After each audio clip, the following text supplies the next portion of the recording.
lucerito sin vela, mi sangre de la herida, no me hagas sufrir más.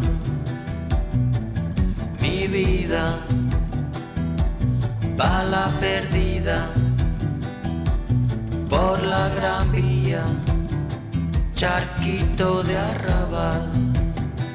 No quiero que te vayas, no quiero que te alejes, cada día más y más.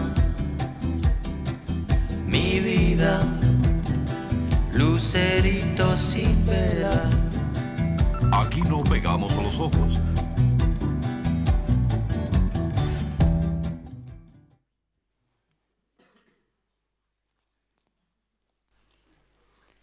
Bonjour à tous. Bonjour aussi à ceux qui nous regardent ou qui vont nous regarder en streaming. Bonjour et bienvenue dans la suite de cette réflexion sur affronter le désordre.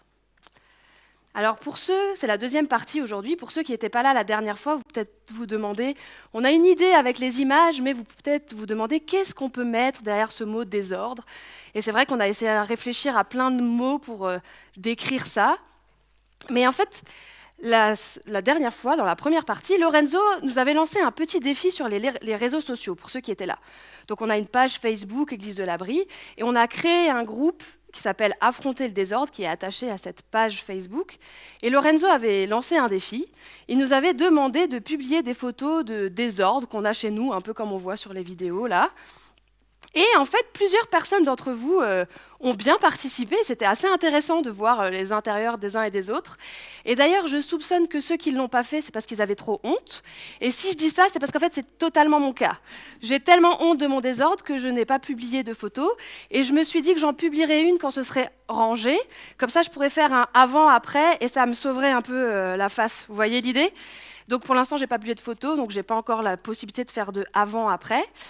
Mais en tout cas, ce qui est drôle dans cette même idée, c'est que je sais que depuis la dernière fois où Lorenzo nous a parlé du désordre, plusieurs d'entre vous se sont mis à ranger chez eux. En fait, vous savez, c'est le genre on est samedi après-midi et d'un seul coup on se dit oh, « il faut ranger toute la maison, allez on range tout, on fait le grand ménage de printemps », le genre de pulsion que certains d'entre nous ont du mal à comprendre. Mais je sais que certains d'entre vous ont eu ces pulsions-là. Et c'est assez intéressant finalement de se dire que quand on parle de désordre, on ait des envies de rangement. C'est que quelque part, qu'on soit maniaque ou pas, plus ou moins maniaque, le désordre, ça nous dérange. Quand on parle de désordre vis-à-vis des autres, on se rend compte finalement que c'est pas très joli le désordre. Et ça me donne l'occasion de vous lancer un nouveau défi. Alors si vous n'avez pas eu le temps de publier une photo de désordre chez vous, continuez de le faire. Vous ne vous sentez pas frustré parce que vous ne l'avez pas encore fait, vous pouvez continuer de le faire. Mais j'ai un nouveau défi pour vous. Le défi, c'est de publier cette fois-ci une photo de l'endroit de votre maison qui est le mieux rangé. Soit parce que vous l'avez rangé récemment, soit parce qu'il y a un endroit qui est toujours nickel chez vous, parce que cet endroit-là, il est toujours nickel. Et d'ailleurs, peut-être que chez vous, c'est toujours nickel, et du coup, c'était compliqué de participer au premier défi. Il y en a peut-être certains d'entre vous qui sont comme ça. Et bien là, c'est votre tour, allez-y. Publiez-nous des images de pièces qui sont tellement nickel qu'on a l'impression que c'est une maison témoin pour un magasin qui vend des meubles suédois, mais je ne donnerai pas le nom. Vous voyez l'idée ? Donc c'est ça le nouveau défi que je vous lance. Et donc moi aussi, je vais devoir poster une photo d'endroit rangé. Donc vous aurez peut-être les deux photos en même temps, finalement, dans la semaine qui vient. Mais bon, trêve de plaisanterie, Lorenzo il nous avait lancé un autre défi, un peu plus sérieux, parce que finalement on avait vu que le désordre c'est plus qu'une pile de linge qui déborde ou un endroit qui est mal rangé. Et on avait vu en fait que le désordre ça peut être aussi à l'intérieur. Et Lorenzo nous avait laissé cette phrase, il va s'afficher, qui dit « Je sais ce qu'est un désordre lorsque j'en vois un, car j'en suis un. » Je répète, « Je sais ce qu'est un désordre lorsque j'en vois un, car j'en suis un. » Et il nous avait suggéré en fait de répéter cette phrase quand on était en face d'une personne qu'on considérait en désordre. Parce que le désordre, finalement, ça peut être dans nos relations, ça peut être dans notre famille, ça peut être à l'intérieur de nous, dans notre tête. Et en fait, le but de cette première partie qu'on avait vue avec Lorenzo, première partie de cette série, en fait, finalement, c'était de nous amener à reconnaître qu'on était tous en désordre ou qu'on était tous un désordre. On avait vu que c'était quelque chose qu'on avait tous en commun, finalement. Et s'il nous avait donné cette phrase, c'est parce que c'est tellement plus simple de voir le désordre dans la vie des autres. Dans la vie des autres, c'est facile. Hein. Ah, lui, non, mais le choix qu'il est en train de faire, là, c'est sûr que ça ne va pas bien se passer pour lui. Et l'idée de cette phrase, c'était de se dire, en fait, quand je vois un désordre dans la vie de quelqu'un d'autre, je dois me rappeler, en fait, que c'est un miroir de ma propre vie. Parce qu'on est tous en désordre quelque part dans un domaine de notre vie. Et ce n'est pas tout ce qu'on avait vu. Il avait aussi dit une autre phrase. Parce qu'une fois qu'on reconnaît qu'on est en désordre, on peut aller un peu plus loin. Cette autre phrase, c'était « Lorsque nous reconnaissons nos désordres, nous ne sommes qu'à un tout petit pas de reconnaître Dieu derrière tout ça. » Parce que quelque part, si je suis prête à reconnaître que je suis en désordre, c'est que je reconnais qu'il y a un ordre. Il y a un ordre, il y a une norme, il y a des règles que je n'arrive pas à suivre. Vous savez, il en avait aussi parlé, ce « personne n'est parfait » qu'on donne des fois comme excuse. Oui, bon, j'ai fait ça, mais en même temps, tu sais, personne n'est parfait. Mais quelque part, en disant ça, on est déjà en train de reconnaître que du coup, il y a un parfait que je n'arrive pas à atteindre. Et ce que Lorenzo suggérait, c'était que derrière ça, derrière ce parfait qu'on n'arrive pas à atteindre, il y a Dieu. Et il avait parlé du fait que Dieu avait donné une loi aux hommes pour leur montrer justement qu'ils n'arrivaient pas à la suivre. Et on a cette loi, et en fait, ça peut être la loi qui vient de Dieu, ou ça peut être des règles qu'on s'impose à nous-mêmes. On a tous des règles, on a une conscience, etc. Et à un moment donné dans notre vie, on se rend tous compte qu'on n'arrive pas à atteindre ces règles qu'on s'est données, qui pourtant étaient des règles bonnes, si on se les donne quelque part. Et donc Lorenzo avait parlé de ça, de cette loi qui nous révèle quelque part qui est Dieu, qui nous révèle un parfait qu'on n'arrive pas à atteindre. Et c'est là un peu qu'on s'était arrêté, et vous allez me dire, ok, c'est super tout ça. Mon désordre dans ma vie, il peut cacher Dieu derrière. Ok, et maintenant je fais quoi avec ça? Dieu, il fait quoi en fait, face au désordre? Mon désordre, il révèle Dieu, ouais. Et parce que un Dieu qui me pointe du doigt et qui me dit « Ah, ce que tu fais là, c'est pas bien. Hein. Franchement, j'en ai pas besoin. » Parce que quand ma vie est en désordre, j'ai pas besoin de quelqu'un qui me dit « Ah, mais c'est pas rangé. » Je le sais. Et d'ailleurs, je crois que c'est une des raisons pour lesquelles certaines personnes ne veulent pas croire en Dieu. Et peut-être que c'est votre cas. Vous êtes ici et déjà vous dites « C'est un miracle en fait que je sois dans un bâtiment d'église parce que moi, Dieu, mais bon, vous êtes là. » Parce que quelque part, la seule chose que vous avez entendue ou que certaines personnes ont entendu de Dieu, c'est une liste de règles que de toute façon on n'arrivera pas à atteindre. Et on a un peu cette image que Dieu, c'est comme un juge sadique avec un bâton et qui attend qu'on parte juste à côté et bim! Ah, t'as pas bien fait. Et ce que je vous propose de voir aujourd'hui, c'est que Dieu, c'est pas ça. Ce que je vous propose de voir aujourd'hui, c'est qu'une fois qu'on reconnaît que oui, ma vie, il y a un domaine de ma vie qui est en désordre, ou ma vie est en désordre, qu'est-ce que Dieu il peut faire là-dedans? Et juste avant, j'aimerais vous raconter une petite histoire. Je viens d'une famille de 7 enfants, je suis la numéro 5. Vous savez, dans les familles nombreuses, les numéros, ça peut être important à certains moments. Quand les parents, ils ne savent plus tout à fait les prénoms, les numéros, ils savent encore à peu près. Et une des choses qui a caractérisé mon enfance et mon adolescence, c'est que je ne m'entendais pas très bien avec mon frère qui était juste au-dessus de moi, le numéro 4. On va dire que pour plein de raisons, on peut dire que notre relation, c'était un beau désordre. Et quand j'avais vers 16-17 ans, notre relation, en fait, on arrivait à la garder à peu près rangée, à s'en accommoder sans que ça explose trop, en se disant, c'était un peu un accord tacite qu'on avait entre nous, on va parler le moins possible, vraiment juste pour le minimum syndical, et du coup, notre relation, c'est bon. De l'extérieur, les gens, ils nous voyaient, bah, c'est un frère et une sœur normale, finalement, ils ont l'air de s'entendre bien, quoi. Jusqu'au jour, je me souviens très bien de cette journée, où il a dit ou fait plusieurs choses dans la journée qui m'ont vraiment blessée. Au point que le soir, on était en repas de famille, on était plein autour de la table, et il a dit un petit truc. Et j'ai explosé, je lui ai dit ces 4 vérités en face, et je suis partie. Super l'ambiance du repas de famille. Mais quelque part, à ce moment-là, je crois que c'est le moment où notre relation reflétait le plus ce qu'elle était vraiment. Un beau bazar. Et à ce moment-là, il y a un membre de ma famille qui est venu me voir.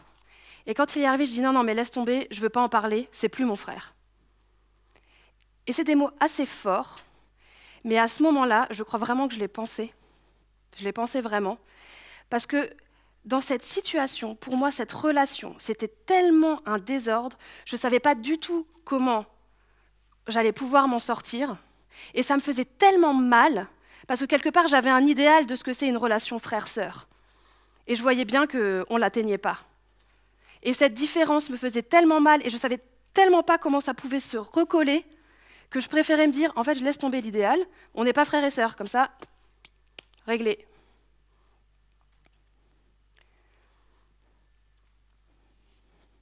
En fait, c'est un peu comme si j'étais dans un magasin, je ne sais pas si vous voyez, des fois dans les magasins, ils font des piles de gâteaux ou de boîtes de conserve en promo. Vous savez, ils font des piles spéciales.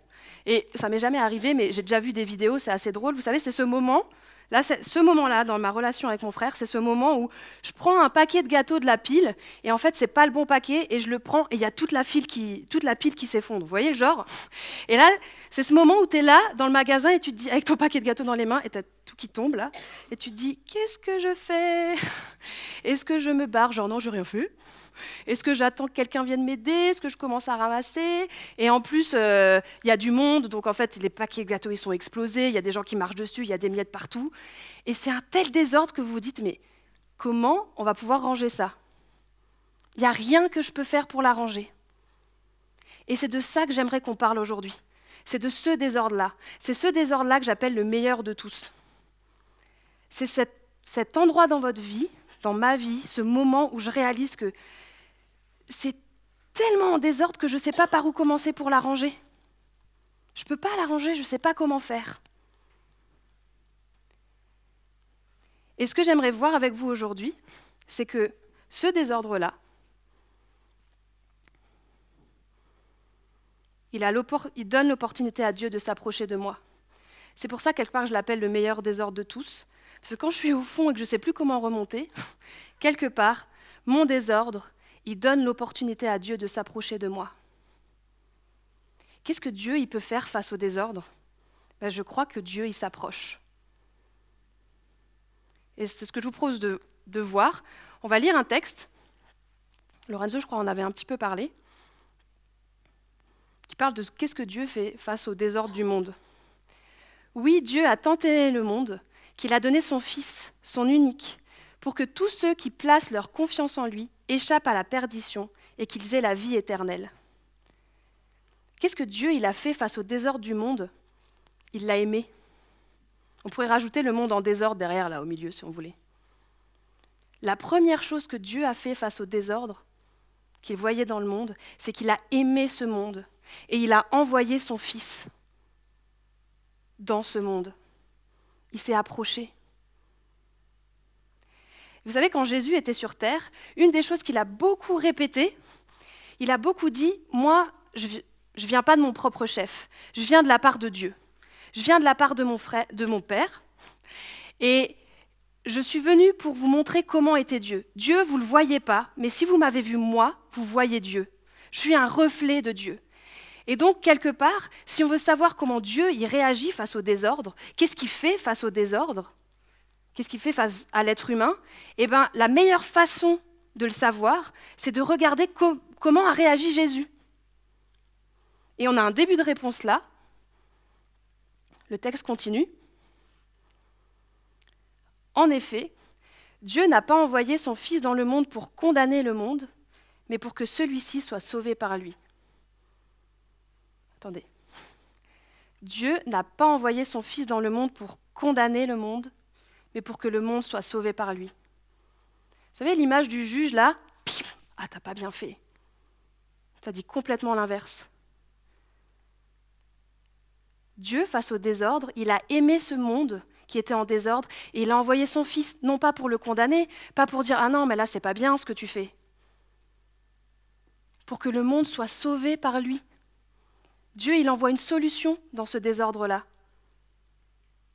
Et vous savez, les évangiles, c'est la partie de la Bible qui parle de la vie de Jésus, ils sont pleins d'histoires, de rencontres que Jésus fait avec des personnes et on voit exactement ça. On voit que Jésus, il s'approche, il ne condamne pas et il offre une solution. Il y a cette histoire, par exemple, d'une femme qui est prise en flagrant délit d'adultère et on l'emmène devant Jésus en plein milieu de la cour du temple. Quelque part, on voulait piéger un peu Jésus et on emmène cette femme-là. Et à ce moment-là, la vie de cette femme, elle est ruinée. Son honneur, sa réputation est ruinée, c'est en plein public. Son couple est ruiné, sa famille. Et en plus, dans la loi juive, la sentence pour l'adultère, c'était la lapidation. Et on emmène cette femme devant Jésus et on lui dit « Qu'est-ce qu'on fait, Jésus, à ton avis? Tu penses qu'il faudrait faire quoi, là ?» Et Jésus lui dit cette phrase « Que celui d'entre vous qui n'a jamais péché jette la première pierre. » Je reconnais un désordre lorsque j'en vois un, parce que j'en suis un. Oui, elle est en désordre. Que celui d'entre vous qui n'est pas en désordre jette la première pierre. Et là, les uns après les autres, ils s'en vont. Et Jésus regarde cette femme qui est là, il la regarde, elle lève les yeux, elle le regarde. Ils sont passés où ceux qui t'accusaient? Il n'y a plus personne. Il lui dit, je ne te condamne pas non plus. Va et ne pêche plus. Il y a l'histoire aussi de cet homme, c'est un collecteur d'impôts, il s'appelait Zachée. Et les collecteurs d'impôts, à l'époque, ils n'étaient pas vraiment aimés.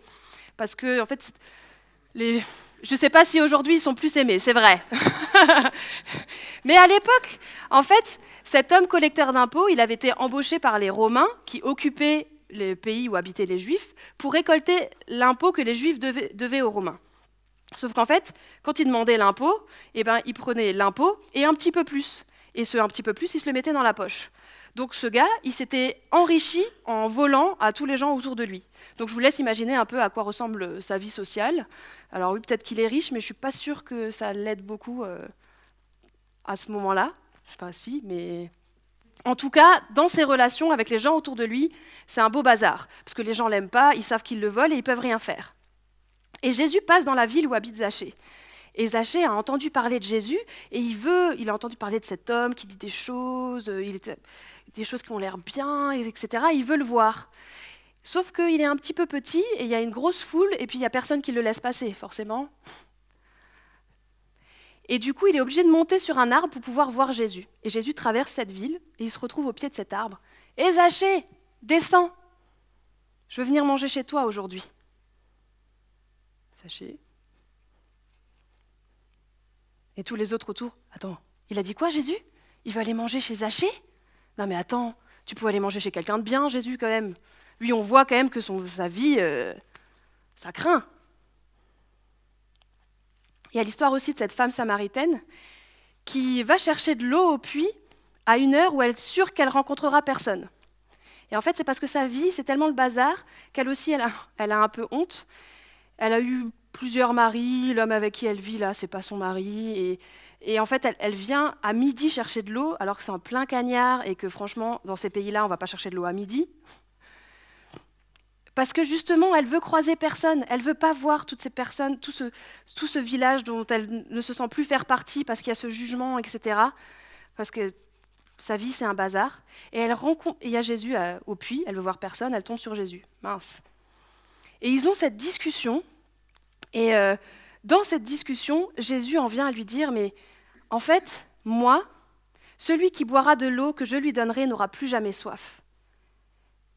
J'ai ce qui peut apaiser ta soif la plus profonde. Tu viens chercher de l'eau, mais moi, je peux te donner quelque chose qui apaise ta soif la plus profonde.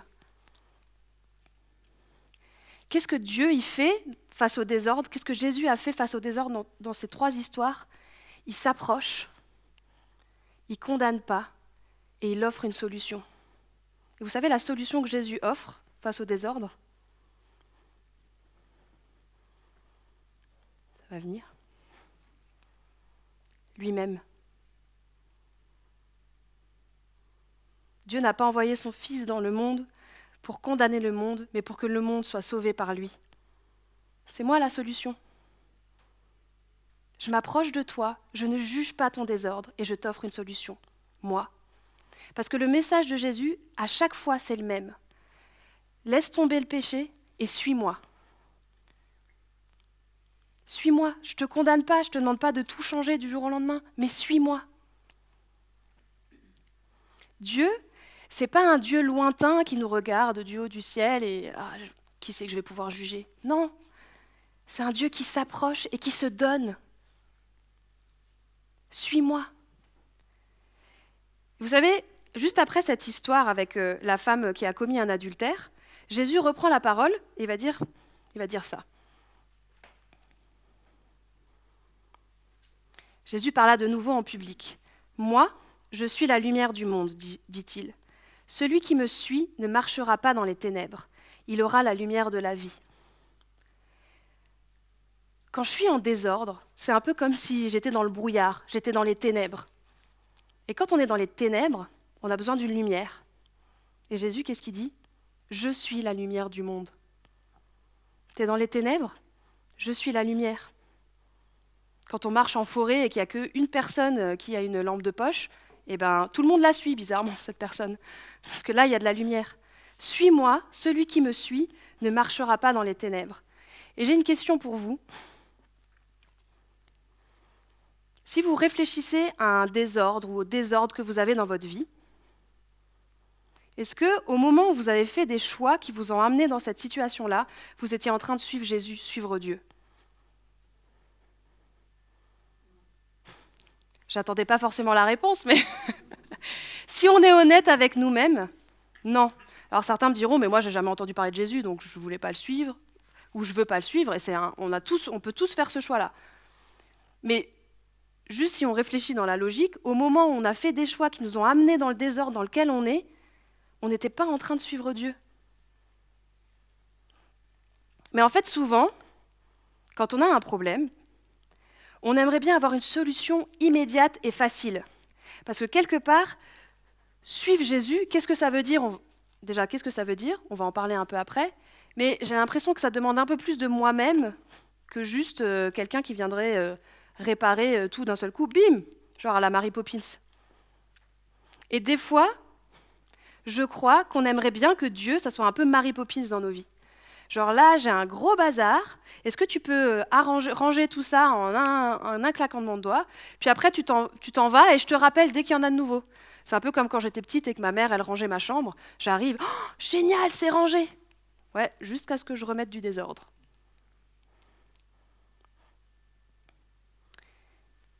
Est-ce qu'on n'aimerait pas voir Dieu comme ça parfois ? Parce que ça serait tellement plus facile. Il arrange tout. Après, on est tranquille, pépère, on fait notre vie, et puis, il y a de nouveau un petit désordre. Tu peux revenir, s'il te plaît ? Est-ce que vous vous êtes déjà dit que Dieu, il veut peut-être plus pour vous que ça ? Dieu, il veut peut-être plus pour vous que juste arranger votre désordre. La Bible, elle présente Dieu comme un Père céleste, un papa. Alors, je ne suis pas parent, mais les parents dans la salle vont m'aider un peu à juger. Est-ce qu'un parent préfère avoir un enfant obéissant ou un enfant avec qui il a une relation vraie et sincère ? Vous préférez avoir un enfant, j'aime bien l'appeler l'enfant robot, tout ce que vous lui dites, il le fait tout de suite super bien, nickel. Mais par contre, il ne vous dit rien de sa vie, il ne vous parle pas de ses amis, etc. Bonjour, au revoir, parce que c'est la politesse, vous lui avez demandé d'être poli, voilà. Ou est-ce que vous préférez un enfant qui désobéit parfois, peut-être même souvent, mais par contre, il vient vous dire ses joies, il vient vous dire ses peines, il vient vous faire écouter le dernier morceau de musique qu'il aime trop, même si des fois ça peut être compliqué d'écouter les morceaux de musique de nos enfants. Il vient vous dire « Ah, aujourd'hui en sport, on a fait ça, c'était trop bien et tout ».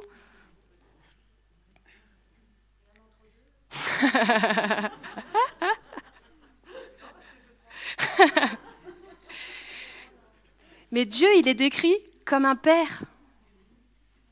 Dieu, il veut plus pour nous que juste arranger notre désordre. Dieu, il veut cette relation avec nous. C'est un père aimant. Il nous a tellement aimés qu'il a envoyé son fils dans notre désordre pour qu'on ait une solution. Il veut cette relation avec nous. Il veut nous aider à avancer pour que le désordre, ça ne devienne pas une habitude, mais pour que, en le suivant, on a cette relation et on avance et on sort petit à petit de ce désordre qu'il y a dans notre vie.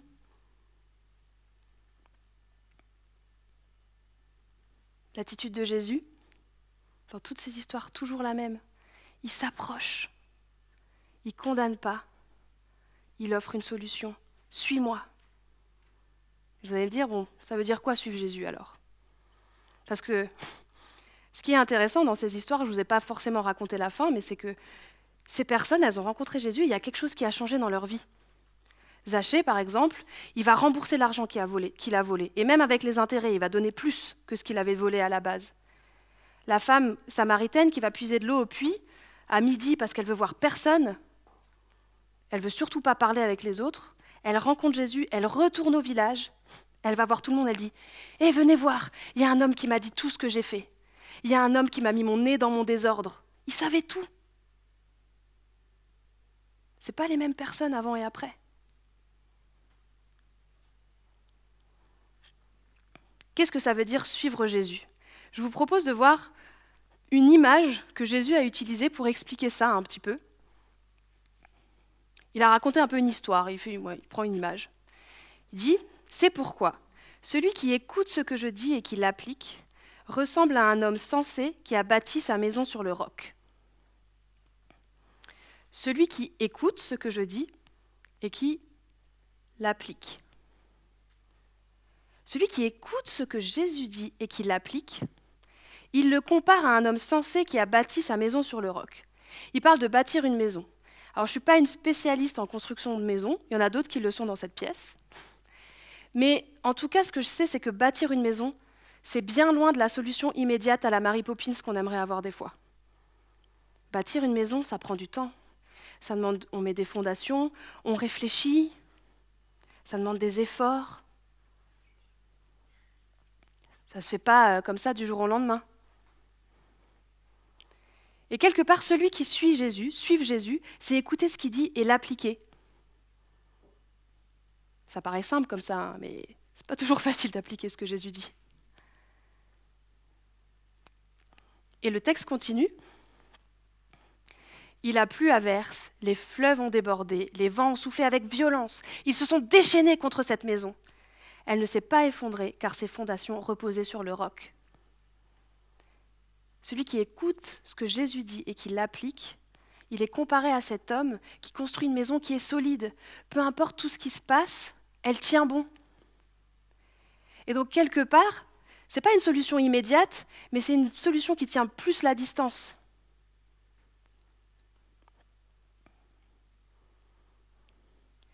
Qu'est-ce que Dieu il peut faire face à mon désordre ? Qu'est-ce que Dieu a fait face au désordre du monde ? Il a aimé et il a offert une solution, Jésus. La dernière fois, on avait vu ensemble dans cette première partie que déjà on doit oser reconnaître notre désordre. Et aujourd'hui, s'il y a une chose que j'aimerais que vous reteniez, de tout ce que j'ai dit, vous reteniez qu'une chose, j'aimerais que ce soit ça.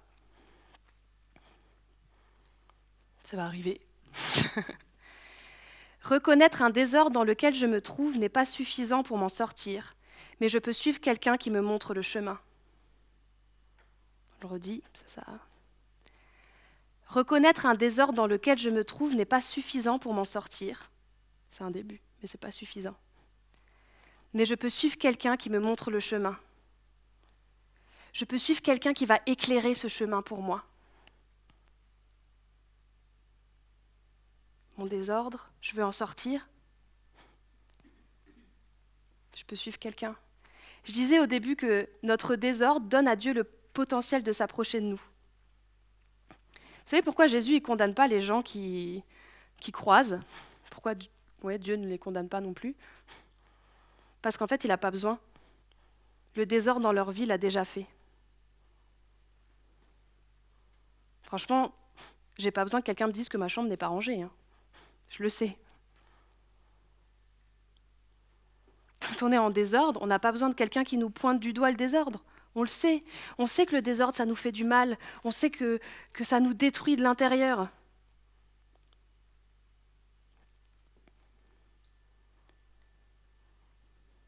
Vous savez, quand on est prêt à reconnaître un désordre, on est prêt à reconnaître quelque part, de se dire, en fait là, j'ai foiré. J'ai fait des choix qui m'ont amené à un endroit dans ma vie où... Et qu'on est au fond là, vous savez, cette pile de paquets de gâteaux qui s'est effondrée, on se dit, mais en fait là, je ne peux plus rien faire, du coup je vais lâcher prise parce que, voilà. Là, on a la possibilité de lever les yeux. Et vous savez ce qui se passe quand on lève les yeux, quand on est dans cette situation où je ne sais plus quoi faire, c'est comme la situation avec mon frère, je vais vous en reparler un peu, mais... Et qu'on lève les yeux, vous savez ce qui se passe? Dieu se montre. La situation avec mon frère, justement, ce soir-là, j'ai redit cette phrase, c'est plus mon frère, mais je l'ai dit à Dieu. Je lui ai dit combien ça me faisait mal que cette relation, elle soit comme ça. Je lui ai dit combien je reconnaissais que oui, en fait, on a fait semblant d'être des frères et sœurs, mais notre relation, elle ressemble à rien, là. Et je lui ai dit tout ça, et je lui ai dit, en fait, j'abandonne, parce que de toute façon, je ne sais pas comment faire autrement, je ne sais pas comment ça peut s'arranger, donc j'abandonne, je laisse tomber. Et le lendemain, mon frère est venu me voir. Janie, il faut qu'on discute de ce qui s'est passé hier. Notre relation, elle n'a pas changé du jour au lendemain. Mais ce jour-là, on a commencé à reconstruire quelque chose. Et Dieu s'est montré dans cette relation en nous permettant déjà de nous reparler alors que la veille, ce n'était pas possible. Si je suis partie, c'est parce que je ne voulais plus lui parler. Et d'ailleurs, quand il est venu, mon premier réflexe était « Non, je ne veux pas parler avec toi ». Et j'ai une petite voix dans ma tête qui m'a dit « Janie, si tu fais ça là maintenant, tu fermes la porte complètement. Et pour la rouvrir, c'est toi qui vas devoir faire le pas et ça va être beaucoup plus compliqué. » Dieu s'est montré en nous rendant capables de pardonner.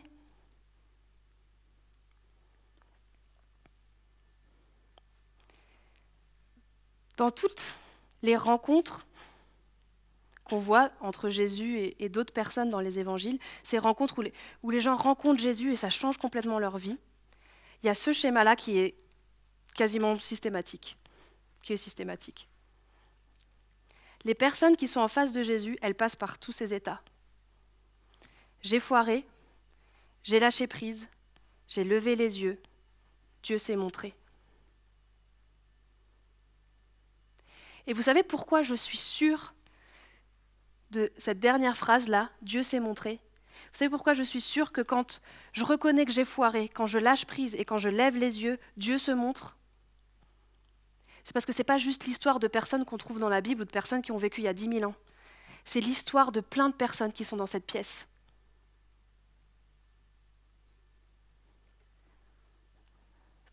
C'est l'histoire de chaque personne qui se fait baptiser chez nous. C'est l'histoire de personnes qui sont en train de s'occuper de vos enfants en ce moment, des animateurs. C'est l'histoire de plein de personnes ici. Des gens qui, à un moment donné dans leur vie, se sont dit « Mais oui, en fait, j'ai foiré. Je ne peux rien faire face à ça. Je lâche prise. » Je lève les yeux et Dieu se montre. Le meilleur désordre de tous, c'est peut-être pour nous, des fois, le pire, parce qu'on ne sait pas quoi faire face à ce désordre-là. Mais je l'appelle le meilleur parce que je crois que c'est un moment dans nos vies où on peut avoir cette opportunité de lever les yeux et de laisser Dieu se montrer dans nos vies. Reconnaître un désordre dans lequel je me trouve ne suffit pas pour m'en sortir, mais je peux suivre quelqu'un qui me montre le chemin. Pour terminer ensemble, j'ai plusieurs questions, mais elles tournent un peu de la même chose. Quel domaine de votre vie est le plus en désordre en ce moment? Est-ce que vous arrivez à identifier un domaine où peut-être c'est toute votre vie, où vous vous dites, mais là, je ne sais pas quoi faire là.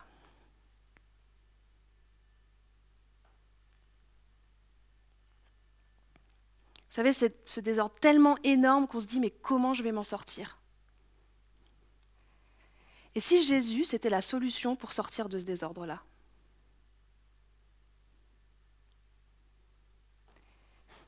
Et si quelque part lâcher prise et décider de lever les yeux, ça pouvait me permettre de voir Dieu au milieu de ce désordre-là? Parce que quelque part, Dieu se montre dans nos désordres et il se montre d'une manière comme il ne l'a jamais fait avant. Et c'est difficile de voir des fois de se dire « Mais pourquoi tu t'es pas montré quand j'allais bien ?» Parce qu'on ne le regarde peut-être pas.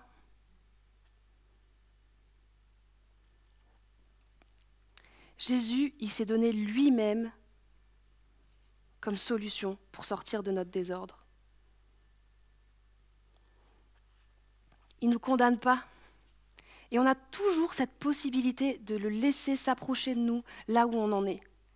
Et ceux qui sont chrétiens, qui sont croyants, et on l'a déjà dit plusieurs fois ici, mais je le redis pour nous, le chrétien, c'est celui qui croit que Jésus-Christ est mort pour son péché, qu'il est ressuscité d'entre les morts et qui a décidé de le suivre. Ça, c'est le vrai chrétien. Ceux qui sont croyants, à un moment donné, ils ont décidé de suivre Jésus. Ils ont décidé de lever les yeux et de se dire « je peux pas m'en sortir tout seul de ce désordre-là ». Et ce choix, si vous ne l'avez pas encore fait, vous pouvez le faire à tout moment. Dieu, il s'approche. Il est toujours là à côté. Et si vous avez envie de le faire aujourd'hui, je vous encourage à le faire parce que ça change vraiment la vie. Et si vous avez déjà fait ce choix, ce n'est pas pour autant que notre vie elle est mieux rangée des fois. Et des fois on se dit, bon, j'ai décidé de suivre Jésus une fois, et puis en fait après on continue de vivre notre vie. Et quelque part ce désordre-là, à l'intérieur de nous, est-ce qu'on n'a pas arrêté de suivre à un moment donné? On s'est dit, tiens, je vais m'en sortir tout seul. Et même si on a décidé un jour de suivre Jésus, on a besoin de souvent se remettre à lui parler et lui dire « En fait, j'ai foiré là. En fait, j'essaie de m'en sortir toute seule, mais j'y arrive pas. Je veux lever les yeux vers toi et je veux que tu te montres dans cette situation. » Est-ce que des fois, on n'essaye pas aussi de cacher notre désordre à Dieu? Mais Dieu, il le voit. Il le voit toujours, notre désordre. On ne peut pas lui cacher, mais des fois on se dit, et justement encore plus des fois quand on a commencé à le suivre, on se dit, ah non, il ne faut surtout pas que les autres voient que je ne suis pas bien. Vous savez, Lorenzo en avait parlé, le blond des chrétiens. Ah non, non, tout va bien dans ma vie. Nickel. Mais en fait, on sait très bien qu'au fond, on l'a tous en commun. On a tous du désordre dans nos vies. Et Dieu le voit plus que tout, et des fois on lui cache même à lui. Et des fois, on a juste besoin de le reconnaître. Ah ben non, en fait, j'ai foiré. Reconnaître un désordre dans lequel je me trouve ne suffit pas pour m'en sortir. Mais je peux suivre quelqu'un qui me montre le chemin. Il n'y a pas de solution immédiate, il n'y a pas de solution Mary Poppins face au désordre de nos vies. Désolée. J'aimerais bien aussi des fois, mais la solution Mary Poppins, elle n'est pas durable. Par contre, Dieu, c'est un Dieu qui s'est approché de nous, qui ne nous a pas condamnés et qui nous a offert une solution, Jésus. Et qui est toujours en disant, Jésus est toujours en disant, suis-moi, lève les yeux. Est-ce qu'on va le laisser se montrer? Ça, la balle elle est dans notre camp, il a déjà tout fait. Et ça ne veut pas dire que le suivre c'est facile. Hein. Des fois, et ceux qui suivent Jésus le savent, suivre Jésus, ça veut dire faire des choix qui sont plus difficiles que si je ne le suivais pas. Mais les conséquences, elles sont plus durables. La maison, elle est plus solide. Je vais prier pour terminer. Seigneur, j'aimerais te remercier parce que tu es ce Dieu qui s'est approché de nous. Tu es ce Dieu qui ne nous juge pas. Et tu es ce Dieu qui nous aime tellement, qui veut cette relation avec nous. Et qui veut nous sortir de ce désordre dans lequel on se met parfois. Aide-nous à lever les yeux et à regarder comment tu te montres dans nos vies.